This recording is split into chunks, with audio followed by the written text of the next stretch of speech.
বসবাস করেন না, বরং একটি ভিডিও ফুটেজে দেখা যায় একজন কন্টেন্ট ক্রিয়েটর ওই নারী ও তার সন্তানদের বাসা থেকে এনে কবরের পাশে বসাচ্ছেন। এমনকি হাতে বিছানাপত্র দিয়ে দৃশ্য সাজিয়ে সংলাপ শেখানো হচ্ছে। মামলা হয় না, সত্য কথাতে ভিডিও হয়। এটা আপনারা আমাকে সাথে ভালো। তবে নিহত সুজনের স্ত্রী সোনিয়া দাবি করেন, সামাজিক যোগাযোগ মাধ্যমে বিষয়টি ছড়িয়ে পড়লে আইনি সহায়তার মাধ্যমে সন্তানদের অধিকার ফিরে পেতে পারেন। এই পরামর্শেই ভিডিও তৈরি করছেন তিনি।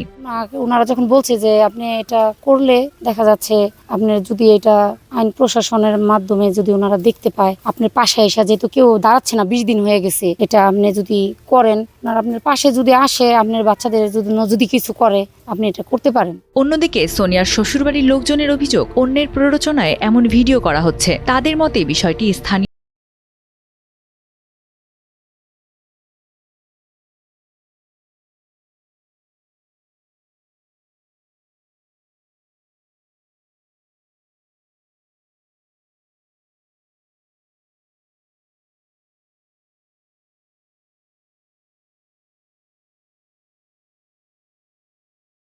সরাসরি জমি দাবি করছে।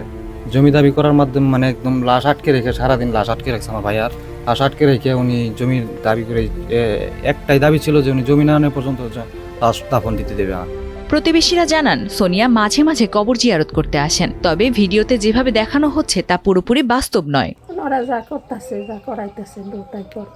লিগেল না, এটা ঠিক। এটা যা হইতেছে এটা লিগেল না, এটা আমরা বুঝি। মহিলা মানুষের যেটুকু হইতেছে যে এটা কবরের পারে যেটুকু করতেছে এটা আসলে বর্তমানে ভিউ আর ভাইরাল হওয়ার প্রতি